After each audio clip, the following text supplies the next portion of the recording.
सबका इलाज मेरे पास है, शकुनी कहता था, लेकिन श्री कृष्ण का नहीं है।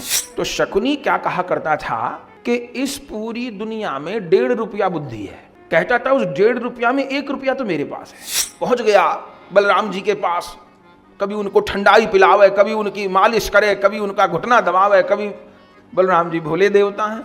बलराम जी का माथा ठनक गया, इसने ऐसे ऐसे नहीं किया और इसने ऐसे ऐसे नहीं किया, मतलब कुछ गड़बड़ होगी। बलराम जी ने कहा मुझे इसके चुपचाप बैठने से सबसे ज्यादा खतरा लगता है, ये चुपचाप क्यों बैठा है। कुंती जी और वसुदेव जी ऐसे तो सगे भाई बहन हैं, शूरसेन जी के पुत्र हैं, लेकिन शूरसेन ने अपनी बुआ के बेटे कुंती भोज को कुंती गोद दे दी है। तो जब गोद चली गई वो कुंती भोज के लिए, तो एक तो वैसे पांडु जी की गोद अलग और वसुदेव जी की गोद अलग, माने शूरसेन जी की गोद अलग। फिर शूरसेन जी ने भी अपने बुआ के बेटे को गोद दे दी, तो फिर बुआ की गोद अलग, तो तीसरी गोद हो गई ना। समझे हम क्या कह रहे हैं? तीसरी गोत हो गई फिर तो तीसरी गोत्र में विवाह हो सकता है इस रीति से। और तत्वतः कारण यह है कि जो सुभद्रा हैं वो योग माया है। दुर्योधन की दृष्टि सुभद्रा जी पे थी। शकुनी तो पाठ पढ़ाता ही रहता था। शकुनी ये भी बताता था कि दुर्योधन कितने ही मना लो, एक दिन तो टकराव होगा, तुम्हारा और पांडवों का एक दिन टकराव होगा, एक दिन युद्ध मचेगा। और जिस दिन भी युद्ध मचेगा, जिस दिन भी युद्ध होगा, उस दिन सबसे बड़ी समस्या होगी कि श्री कृष्ण को संतुष्ट कैसे किया जाए। सबका इलाज मेरे पास है, शकुनी कहता था, लेकिन श्री कृष्ण का नहीं है। शकुनी की एक कहावत है, शकुनी कुछ लोग अपने दिमाग में कुछ बना लेते हैं ना, तो शकुनी क्या कहा करता था कि इस पूरी दुनिया में 1.5 रुपया बुद्धि है। ये शकुनी का विचार है। कुछ लोग होते हैं ना अपना गणित बना लेते हैं। शकुनी कहता था दुनिया में 1.5 रुपया बुद्धि है। अच्छा, कहता था उस 1.5 रुपया में 1 रुपया तो मेरे पास है। पूरे विश्व में 1.5 रुपया बुद्धि है, उसमें 1 रुपया मेरे पास है, बाकी बोले 4 आना श्री कृष्ण के पास है और 4 आने में सारी दुनिया। ये वो बोलता था, खुल के ही बोलता था कि 1.5 रुपया बुद्धि सारी दुनिया में है, 1 रुपया मेरे पास है बुद्धि, 4 आना श्री कृष्ण के पास है और 4 आना में सारी दुनिया है। तो दुर्योधन को समझाता था, भांजे 1 रुपया बुद्धि तो मेरे पास है, तो 4 आना और मिला ले श्री कृष्ण की, तो 1.25 रुपया हो जाएगा, फिर कोई नहीं जीत सके हमको। अब यही दुष्ट लोगों की गणित है, और 1.25 रुपया हो जाएगा तो नहीं जीत सके। तो दुर्योधन पूछता रहता था, भाई श्री कृष्ण को मिलाऊं कैसे मैं? तब उन्होंने जुगत बताई कि श्री कृष्ण की बहन है सुभद्रा, उनसे ब्याह कर। बोले कैसे ब्याह करूं? बात तो बड़ी बड़ी अजीब लिखी है। यहां तक शकुनी ने कह दिया चक्कर चला, उसकी तो कोई नीचता की सीमा ही नहीं। बोले कुछ भी कर, लुभा सुभद्रा को। उन्होंने कहा ऐसा तो नहीं होगा। उन्होंने कहा बलराम जी की सेवा कर। बलराम बड़े सीधे हैं।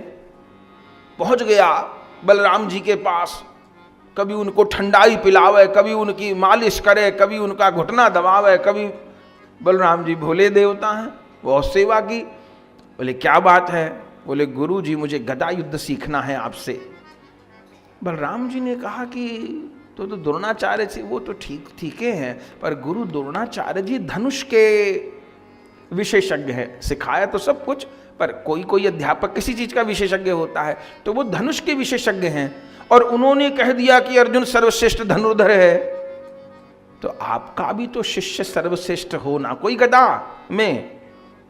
बस बलराम जी को खूब ठंडाई पिलाई, खूब शरीर दबाया उनका। उन्होंने कहा जा पट्टे, और वो सिखाने लगे उनको गदा युद्ध। गया युद्ध तो सीखा, इतना खुश किया, करते करते दाऊ जी गुरु शिष्य का संबंध तो हो ही गया, अब मैं इस संबंध को रिश्तेदारी में बदलना चाहता हूं। क्या चाहते हो? सर्वगुण संपन्न आपकी बहन है ना सुभद्रा, वर तो ढूंढ ही रहे हैं, आपके शिष्य में क्या कमी है? अच्छा तो ठीक है, दुर्योधन कोई छोटा मोटा आदमी तो दुर्योधन भी नहीं है, बहुत बड़े राजा का बेटा है, तो कमी तो, और बलवान भी है। और बलराम जी भोले भाले, बलराम जी ने ना श्री कृष्ण से पूछा, ना वसुदेव जी से पूछा, ना देवकी जी से पूछा, और हां कर दी। इधर आए बलराम जी, और जैसे घर में बेटी का संबंध हो जाए तो हलचल होती है। श्री कृष्ण ने कहा, दाऊ दादा बड़े प्रसन्न हो? बोले बस संबंध पक्का करिए आया मैं तो बिटिया का, बिटिया ही बोलते हैं छोटी बहन को। बलराम जी, श्री कृष्ण ने कहा संबंध करे आए? कहां करे आए? दुर्योधन। हरे राम, श्री कृष्ण ने कहा वो दुर्योधन ही पापी मिला था संबंध करने को, मैंने तो कह दिया। श्री कृष्ण ने कहा ठीक है कह दिया, देखूंगा। सुनने के बाद न तो श्री कृष्ण ना बोले ना हाँ बोले, भगवान की भी राजनीति अद्भुत है। बलराम जी का माथा ठनक गया, इसने ऐसे ऐसे नहीं किया, और इसने ऐसे ऐसे नहीं किया मतलब कुछ गड़बड़ होगी। तो उन्होंने यही कहा कि कुछ करना नहीं, मैंने बात पक्की कर ली है। बोले हाँ हाँ देखेंगे, अच्छी बात पक्की कर ली। तब प्रभु और सावधान हो गए, बीच में ही अर्जुन को संकेत किया, यात्रा छोड़ा यहां पे, और आ गए अर्जुन, बागीचे में ठहराया। इधर सुभद्रा पहले से ही अर्जुन के गुणों पर मोहित थी, चूंकि वो जो शोक माया हैं और वो नर ऋषि हैं। अब श्री कृष्ण की कुछ विनोदमय लीला भी हैं, अब लोग इस पे फिर कुछ हंसी मजाक भी कर देते हैं कि बहन को भगवा दिया, ऐसा कर दिया, वैसा कर दिया। श्री कृष्ण परिपूर्णतम है, वो परिस्थिति देख के काम करते हैं, वो लकीर को पकड़ के नहीं चलते।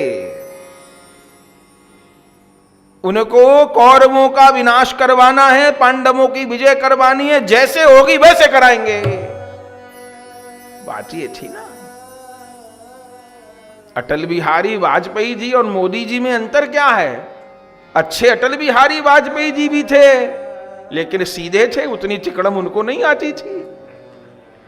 लेकिन मोदी जी राष्ट्रभक्त हैं, वो सारे रास्ते खुले रखते हैं, जो जैसे मानता हो उसको वैसे मनवा देते।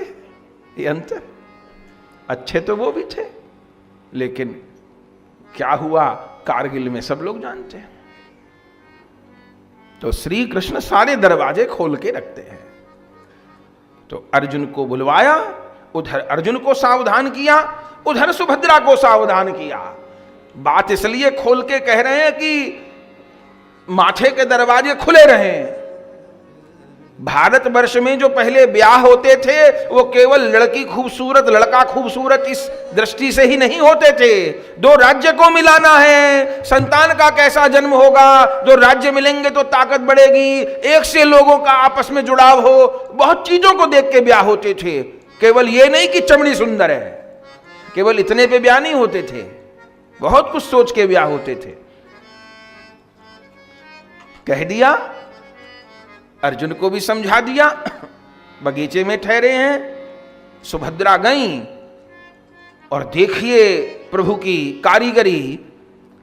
अर्जुन को कह दिया वहीं से सुभद्रा को लेके चले जाना, और ये कह दिया कि तुम रथ नहीं चलाओगे, सुभद्रा रथ चलाएगी। क्यों? ये आरोप न लगे कि ये अर्जुन लेकर भागे हैं। देखिए महाभारत, एक एक बात अद्भुत है।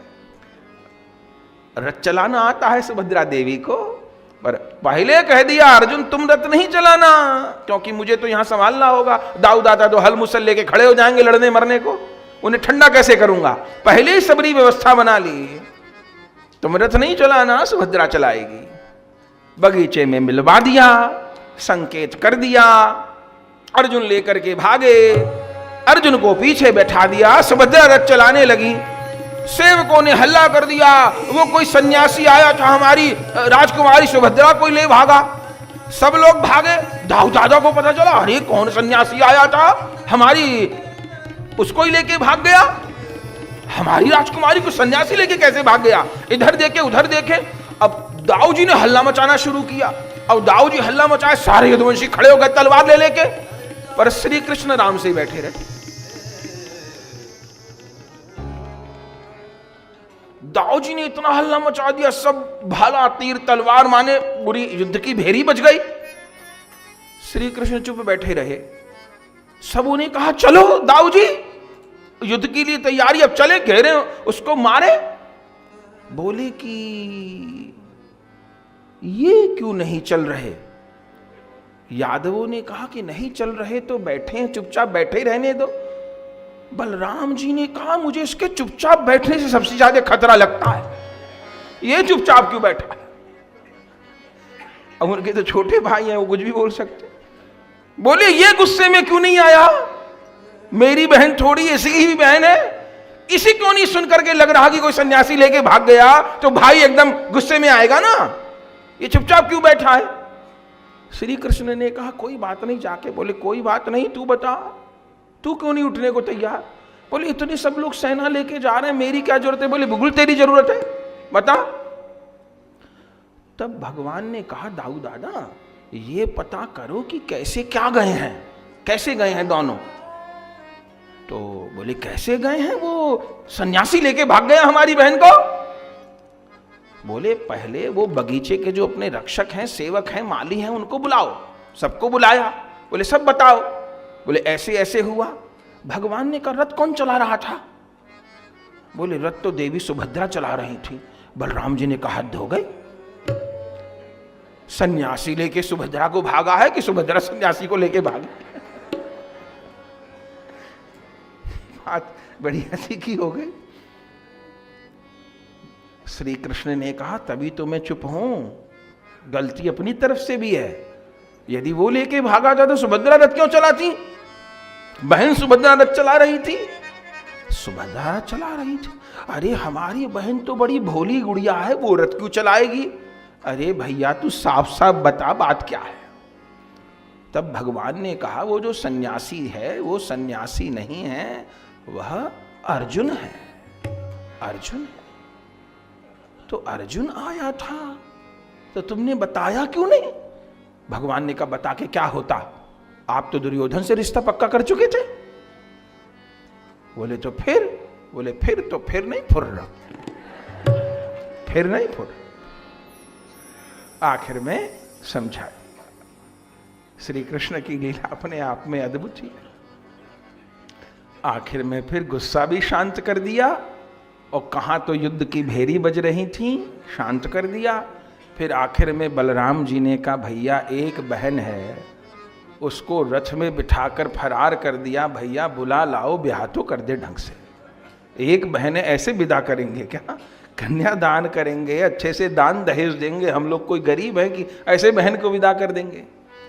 अब श्री कृष्ण उठे। बलराम जी ने कहा पहले क्या हो गया था? पहले तो उठ के भागे रही। भगवान अब उठे, खुद भी गए, सेवकों को भी लेके गए, बुलवाया अर्जुन को। 12 वर्ष अर्जुन के पूरे हो गए थे। वहीं पर सन्यासी वेश का त्याग कर दिए, राजसी वेश में आ गए। बहुत धूमधाम से सुभद्रा जी और अर्जुन का विवाह हुआ, और सुभद्रा जी को लेकर के बहुत दान भगवान ने किया है, दहेज का वर्णन है। एक बात और कह दें यहां दहेज के संबंध में, दहेज देना बुरा नहीं है, दहेज मांगना बुरा है। एक बात समझिएगा, दहेज मांगना बुरा है, दहेज देना बुरा नहीं है। नहीं तो रुक्मणी जी के विवाह में दहेज दिया गया, स्वयं श्री कृष्ण सुभद्रा जी के विवाह में दिए।